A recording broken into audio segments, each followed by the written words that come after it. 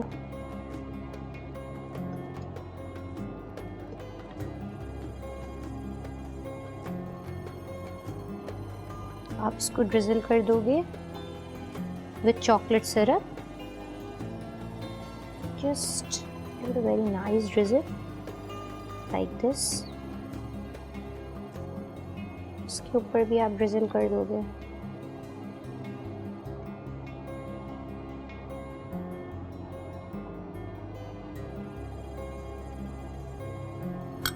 ہماری بہت ہی مزیدار سی دونوں ریسیپیز ریڈی ہیں, dynamite chicken and chocolate shake Sunday.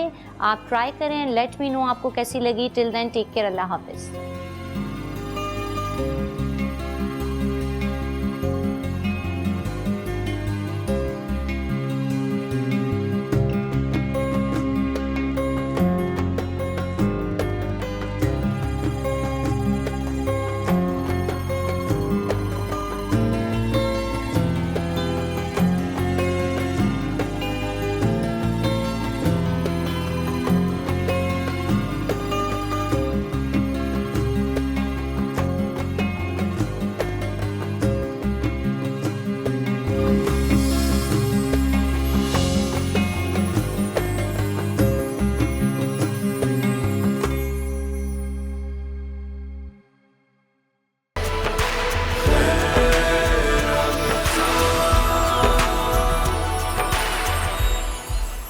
خیر رمضان میں ایک بار پھر سے خوش آمدید. وقار احمد ملک آج لالچ پر بات کرتے ہیں, چل کے سنتے ہیں. السلام علیکم, میں ہوں وقار احمد. ہم دیکھ رہے ہیں کہ اسلامی احکامات, وہ احکامات کہ جن کے حوالے سے بڑی سختی سے کہا گیا کہ یہ کرنا ہے, اور وہ والے کام جو کہ نہیں کرنے, اور اس کے نتیجے میں پورا ریوارڈ اور پنشمنٹ کا آپ کو ایک سسٹم نظر آتا ہے کہ جو برا کام آپ کرتے ہیں تو اس کا سزا ہے, اور جو اچھا کام کرتے ہیں تو اس کے حوالے سے جزا ہے, برا کام نہ کرنے کی بھی اسی طرح جزا ہے.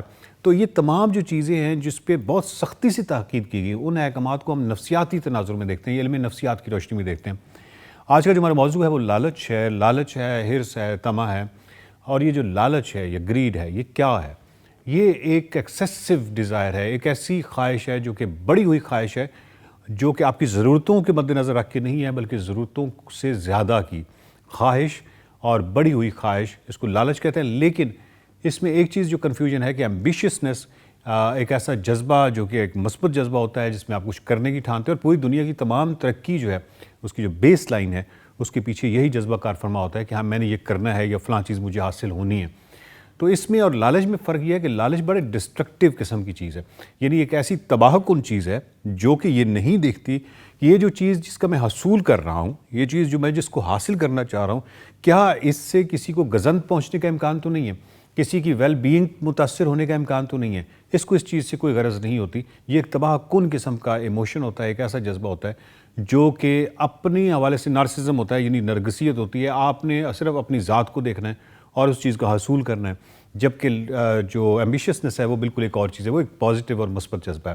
اسی طرح ہم یہ بھی دیکھتے ہیں کہ کیا یہ کوئی شخصیت کا کچھ جینیٹکس کے حوالے سے کوئی ایسا لازمی جزو ہے, یا ایکسٹرنل فیکٹرز ہیں جو کہ اس کے اوپر ایسے عوامل ہیں, وہ سوسائٹی میں ہے, وہ کلچر میں ہے, جو انسان کو لالچی بناتے ہیں. یعنی ایک انسان جو لالچی ہوتا ہے یا لالچ کرتا ہے تو یہ وہ تمام چیزیں آتی کہاں سے ہیں.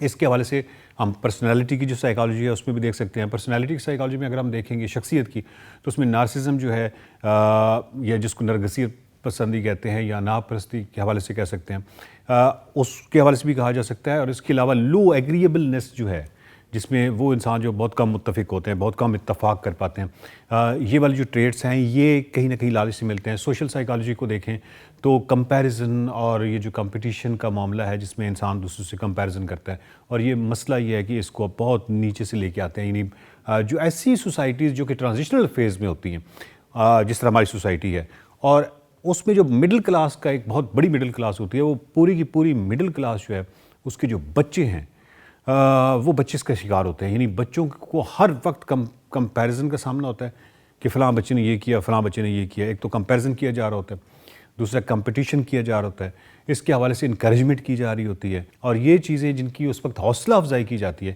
یہ بعد میں اس کا جو نتیجہ ہے وہ بہت منفی برآمد ہوتا ہے کہ آپ مسلسل جو ہے وہ کمپیریزن یا موازنہ دوسرے بچوں کا اپنے بچوں سے کرتے رہیں, اور ان کی سرزنش بھی کرتے رہیں, اور پھر کمپٹیشن پہ اکساتے بھی رہیں, تو اس کا جو نتیجہ نکلتا ہے وہ یہی نکلتا ہے. اس کے علاوہ اگر ہم سوشل سائیکالوجی میں دیکھیں یا کلچرل سائیکالوجی میں دیکھیں, کچھ کلچرز ایسے ہوتے ہیں, کچھ ثقافتیں ایسی ہوتی ہیں جو اس چیز کو انکریج کرتی ہیں. یعنی کچھ ثقافتیں ایسی ہوں گی جو بہت میٹیریلسٹک ہوں گی, ان کی وہ اسپرچول نہیں ہوں گی, وہ منیملسٹ نہیں ہوں گی, وہ کچھ سادگی وادگی سے ہٹ کے, یعنی ان کی زندگی میں جو میننگ ہے وہ سارا میٹیریل ہے, اور وہ سارا میننگ یا زندگی کی جو مقصدیت ہے یا زندگی کا جو معنی ہے وہ اس سے تراشتے ہیں, میٹیریلزم سے. تو ایسے کلچر جہاں پہ میٹیریلسٹک یا مادیت پرستی زیادہ ہو, وہاں پہ یہ جو گریڈ ہے یا لالچ ہے یہ زیادہ ہوگی. کیونکہ بنیادی طور پہ جب ہم گریڈ یا لالچ کا لفظ استعمال کرتے ہیں یا حرص یا طمع کا لفظ استعمال کرتے ہیں, تو وہ ویلتھ کے حوالے سے کرتے ہیں, وہ پاور کے حوالے سے کرتے ہیں, اور وہ میٹیریلسٹک جو چیزیں ہوتی ہیں ان کے حوالے سے کرتے ہیں. اور یہ تینوں چیزوں کا جو چیز ہے وہ میٹیریل ورلڈ کے ساتھ زیادہ ہے. تو جہاں پہ مادیت پرستی زیادہ ہوگی تو وہاں پہ ڈیفینیٹلی یہ چیز زیادہ ہوگی. سو پرسنالٹی سائیکالوجی, یعنی اگر آپ دیکھیں تو پرسنالٹی میں وہ جو ٹریٹس ہوتے ہیں. اس کے علاوہ ہم نے دیکھا کہ کلچرل کیا ہوتے ہیں, اور اس کے علاوہ ہم نے دیکھا کہ سوشل سائیکالوجی وہ کس طرح اس میں کر رہی ہوتی ہے. لیکن اس کے نتائج کیا ہوتے ہیں؟ نمبر 1, کس طرح اس سے بچا جا سکتا ہے. نمبر 2, اور تیسری جو سب سے اہم چیز ہے کہ یہ کس حد تک ڈسٹرکٹیو ہوتا ہے, یہ تباہ کن ہوتا ہے فرد اور معاشرے کی سطح پر. یہ اگلی ایپیسوڈ میں دیکھیں گے. بہت شکریہ.